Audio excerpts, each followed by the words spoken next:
Pensamentos diários.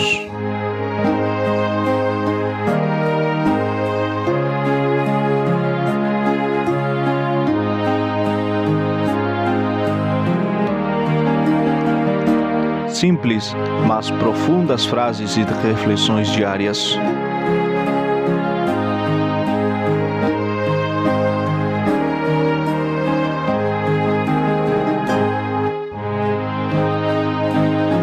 Desde o canal A Voz da Sã Doutrina para o mundo, pregando a Santa Palavra de Deus.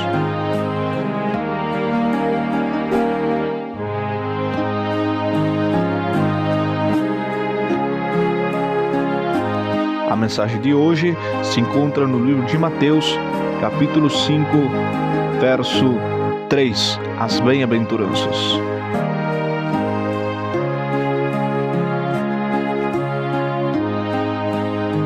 Bem-aventurados os pobres em espírito, porque deles é o reino dos céus.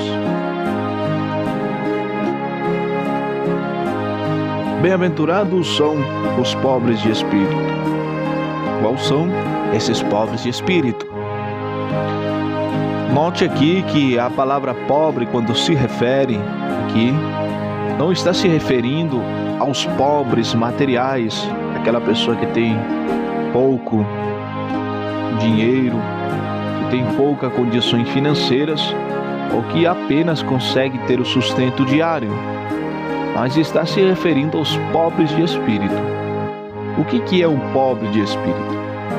Um pobre de espírito é aquela pessoa que olha para si mesma e não encontra riqueza nenhuma na qual ela possa usar para se achegar a Deus. Quando Jesus se refere aos pobres de espírito, está se referindo àquelas pessoas que foram atingidas pela graça de Deus, que foram transformadas pela profunda graça de Deus. Aquelas pessoas que olham para si mesmas e não vê nada nelas que possa contribuir para a sua salvação, que possam fazer para serem perfeitos ou para se chegar à estatura de Deus, e que em tudo elas necessitam de Deus. Pessoas que olham para sua personalidade, pessoas que olham para o seu caráter, pessoas que olham para si e delas não encontram nada no qual possam se justificar diante de Deus. Jesus disse: de tal maneira amou Deus o mundo que deu seu Filho, para que todo aquele que nele crê não pereça, mas tenha vida eterna. Como de tal maneira amou Deus ao mundo, para que todo aquele que crê não pereça, mas tenha vida eterna. Precisamos crer em Jesus.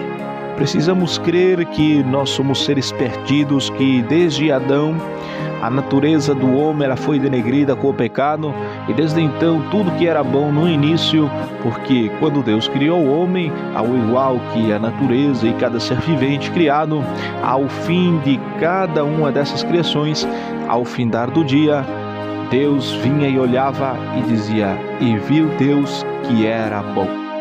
Tudo que Deus criou era bom. O homem também era bom. E se era bom, havia toda a perfeição de Deus nos seus atributos, aqueles atributos que são comunicativos, que Deus comunica com a sua criação, também havia no homem. O homem era um homem justo, era um homem cheio de amor, um homem santo, um homem inteiramente santo e bom. Isto não porque dele mesmo viesse essa santidade, esse amor, mas sim porque era sustentado por Deus. Ao não ter pecado sobre a terra, ao não haver pecado sobre o homem, toda a criação de Deus era boa e toda a criação de Deus era perfeita. E o homem era imagem e semelhança de Deus. Com o pecado, a natureza do homem foi denegrida e foi deturpada. O homem que era a imagem e semelhança de Deus, um Deus amoroso, santo e eterno, agora o homem deixou de ser bom, santo e eterno e passou a ter agora a natureza do pecado. Passou a ser imagem e semelhança da corrupção e da destruição. Passou a morrer, passou a sofrer, e o homem que era bom e santo agora é tão depravado e é perecível. O homem nasce, cresce e morre. Jesus, vindo nos salvar, ele veio nos salvar da corrupção da carne e do juízo da morte eterna, da morte da alma, fazendo com que, assim como nós um dia estávamos bem com Deus, estávamos bons, estávamos com uma perfeição diante de Deus e Deus estava conosco, assim também ele veio nos resgatar para que um dia nós estávamos inteiramente, corpo, alma e espírito, em comunhão com Deus, também nós possamos estar por meio da salvação da alma e por meio da alma o corpo ser ressuscitado um dia e estarmos novamente como éramos no início, só que ainda melhor, cumprindo-se o que foi dito: a glória postreira será maior do que a primeira. A nossa glória será muito maior do que a primeira quando Deus criou Adão e Eva, pois estaremos com Deus e estaremos todos juntos nas mansões eternas. Por isso nós devemos entender que desde a queda o homem se tornou deturpado, o homem se tornou corrupto e não há nada bom nele. Quando uma pessoa é traspassada pela graça de Cristo, ela compreende que não há nada bom nela, que ela é um mar de pecado, que ela é um poço de arrogância, orgulho, soberba e orgulho próprio, que cada um de nós buscamos o que é de nós mesmos, fazendo-nos egoístas e que nenhum olha pelo seu próximo. Quando nós somos convertidos, quando nós fomos transpassados pela graça, vamos a passar por uma série de câmbios e mudanças. Vamos a passar agora a nos enquadrar na palavra de Deus. E tudo de bom que vai acontecer em nossas vidas, o nosso caráter mudado, a nossa personalidade, a nossa forma de ser, a nossa santidade que vamos adquirir, a graça nos levará à santidade. Devemos entender que todas essas coisas boas não provêm de nós, mas que provém de Deus. E não somos nós que fizemos, mas sim Deus. Cumprindo-se o que Paulo disse aos Tessalonicenses, dizendo: e o mesmo Deus de paz vos santifique inteiramente. É Deus que nos santifica, é Deus que transmite sobre nós os seus atributos comunicativos para que nós possamos fazê-lo com as forças de Deus. Note que não é com as nossas forças, como Deus disse, e isto não é para aquele que quer, nem para aquele que corra, mas sim daquele que Deus tiver misericórdia. E Deus tem misericórdia da humanidade, só que poucos querem aceitar essa misericórdia que Deus tem. Por isso a salvação não é para quem queira, nem para quem corra. Não adianta você fazer isto, aquilo para ser santificado. Não adianta você dizer: eu vou fazer isto e eu vou fazer aquilo, eu vou obedecer mais, eu vou me tornar mais santo para entrar no céu. Não adianta, porque em nós não há nada disso, não há nada. Ainda que nós utilize a palavra de Deus, não há como nós se assemelhar a um ser santo. Mas o que devo fazer então? Eu devo me colocar na posição de um pobre de espírito, reconhecer que em mim não há nada, e que se eu me esforçar para alcançar a santidade, para tentar agradar a Deus em alguma coisa, eu vou me deparar primeiramente com um Deus santo, com um Deus perfeito, com um Deus que o seu amor é perfeito, sua justiça é perfeita, sua justiça é eterna, seu amor é eterno, sua santidade é eterna e perfeita, enquanto o que eu fazer não será perfeito, nem também será eterno. Então, a nossa santidade será pesada com a santidade de Deus, e vamos se encontrar que em algum momento nós falhamos e pecamos, então a nossa santidade não prevaleceu. O nosso amor será pesado com o amor de Deus, e vamos encontrar que em algum momento o nosso amor não prevaleceu, e em algum momento, como somos falhos, agimos com desamor e agimos com injustiça. Então o nosso amor e a nossa justiça não prevalecerá junto com a justiça de Deus. Quando a palavra de Deus diz: porque Deus é quem pesa os corações, se pesar, podemos entender que se refere a uma balança, a uma espécie de medidas de valores. E na verdade assim não que seja uma balança literal, mas o que está querendo dizer aí é que Deus vai comparar a nossa justiça, o nosso amor, a nossa santidade e os demais atributos comunicativos, e Deus comunica ao homem com os seus próprios atributos, e vamos nos encontrar em falta com Deus. O homem, para entrar no céu, precisa ter um amor eterno, precisa ter uma justiça eterna, precisa ter uma santidade eterna, e os demais atributos comunicativos, precisa tê-los perfeitamente e eternamente. E isso o encontramos em Jesus. Ele disse: separado de mim, nada podeis fazer. Nós precisamos nos afirmar em Cristo e reconhecer que de nós mesmos não há nada, e que as coisas boas que estão em nós, não fomos nós que a fizemos, porque o nosso coração é melhor que o coração dos incrédulos, ou o coração até mesmo de muitos irmãos que têm algumas pequenas dificuldades para se manterem em consagração constante a Deus e em santidade. Não pensamos porque somos melhores, é que eu sou isto, graças a Deus eu sou isto, graças a Deus eu sou aquilo. Mas devemos dizer: a graça de Deus é quem faz isto em mim.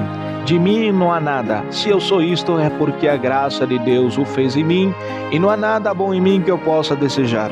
Se eu olhar para mim, vou me encontrar com um ser humano corrupto, caído, pervertido. Mas se eu olhar para Jesus, assim como o povo olhou para aquela serpente de bronze e foi sarada da picada da cobra, que era consequência do seu pecado, se nós olharmos para Cristo, também seremos sarados dos nossos pecados, e Ele virá, limpará a casa e morará nela. Portanto, amados ouvintes, a justiça eterna só achamos em Jesus, porque em algum momento vamos agir com injustiça. Mas se olharmos para Cristo, as nossas injustiças são tiradas. E razão tinha João quando disse: eis aí o Cordeiro de Deus que tira o pecado do mundo. Os sacrifícios que eram feitos no judaísmo pelo sumo sacerdote uma vez por ano, pegava aquele sangue daquele sacrifício e entrava no lugar santo do santo para fazer expiação pelos pecados do povo, não tinha o poder de tirar o pecado, mas sim de cobri-lo por algum tempo. Isto era somente por um ano, e o sacrifício tinha que ser feito novamente. Jesus foi quem colocou fim ao sacrifício contínuo. Ele foi o sacrifício perfeito e agradável a Deus, e esse cordeiro não tapava o pecado, mas não cobria o pecado, mas sim tira o pecado do homem. Ele tira o nosso pecado, nos fazendo ter um amor perfeito diante de Deus. O nosso amor, que é baseado na palavra, com Jesus Cristo, ainda que nós falhe, se nós olhamos para Ele, diante de Deus será um amor perfeito. E esse amor que falhou nesse momento, ele é corrigido por Jesus Cristo em nós. Então, toda a nossa vida viveremos na escola de Deus, aprendendo cada dia mais com Deus, e não devemos gloriar-nos e justificar-nos e dizermos e pensarmos até no mais íntimo do nosso coração que em nós há alguma coisa boa que fez Deus nos escolher.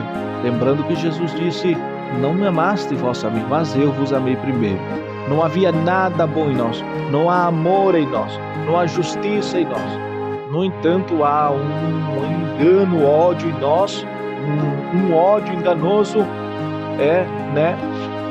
disfarçado de amor. E isto nós sabemos que quando alguém nos faz bem, fazemos o bem, mas quando nos fazem mal, o nosso bem termina. Abrimos a mão para quem nos abre a mão, mas quando aqueles nos fecham a mão, também nós fechamos a mão para ele. É sinal de que o nosso amor, a nossa justiça não é perfeita. Mas em Jesus Cristo, esses pecados são corrigidos, perdoados e apresentados como perfeito, porque nele habita toda a plenitude da deidade, disse Paulo aos Colossenses. Então, nele habita toda a plenitude da deidade. O amor perfeito que nós precisamos para ser reconciliados com Deus habita nele. A justiça perfeita que precisamos para ser reconciliados com Deus habita nele. A santidade perfeita para ser reconciliados com Deus habita nele. Então ele colocou seu amor eterno, sua justiça eterna, sua santidade eterna para interceder por nós e por meio desses atributos comunicativos e não comunicativos de Jesus Cristo, nos apresentar sem mancha e puro diante de Deus. Devemos reconhecer isto, então seremos pobres de espírito. Teremos temor e tremor ao orar. Chegaremos com gozo, com alegria, mas ao mesmo tempo com reverência, temor e tremor diante de Deus, sabendo que somos seres viles, sabemos que somos verme, como disse o salmista Davi: ai de mim que sou um verme. Nós somos vermes, somos o maior dos pecadores, como disse Paulo. Eu sou o principal dos pecadores. Somos tudo que é de ruim. Não há nada bom em nós, mas o único que age em nós, que é bom, é Jesus Cristo, que age em nós. Jesus Cristo, uma certa vez, quando estava na terra, disseram: "Ó homem bom", e ele disse: "Por que me chamas bom? Bom é só Deus." E isto não queria dizer que Jesus Cristo não era bom. Jesus Cristo era bom, mas o ensinamento que ele quis deixar com isto é que ele estava na carne, e em semelhança de carne, e como carne, não há nenhum homem na carne que seja bom. Não há nenhum homem que tenha um atributo perfeito, santo e completo diante de Deus.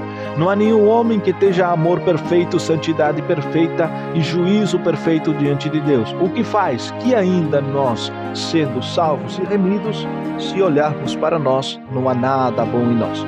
Maldito o homem que confia no homem, porque nós falharemos. Nossa sabedoria falha, nosso conhecimento falha, nossa santidade em algum momento falhará, o nosso amor, a nossa justiça e assim as demais coisas que acontecem em nós pela graça vai falhar. Mas é isso que faz a graça, nos perdoar, nos reformar, nos ensinar, nos corrigir e nos ensinar a viver pela santidade e pelas coisas eternas.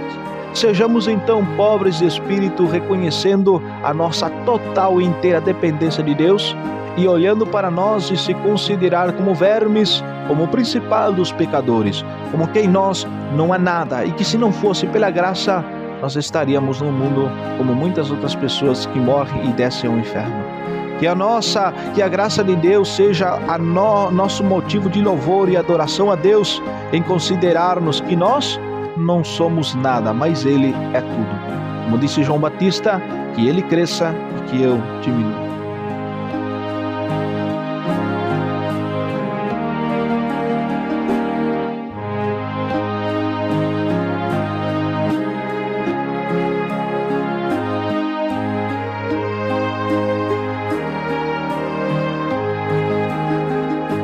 Isto foi Pensamentos Diários. Simples, mas profundas frases de reflexões. Desde o canal A Voz da Sã Doutrina para o Mundo, pregando a Santa Palavra de Deus.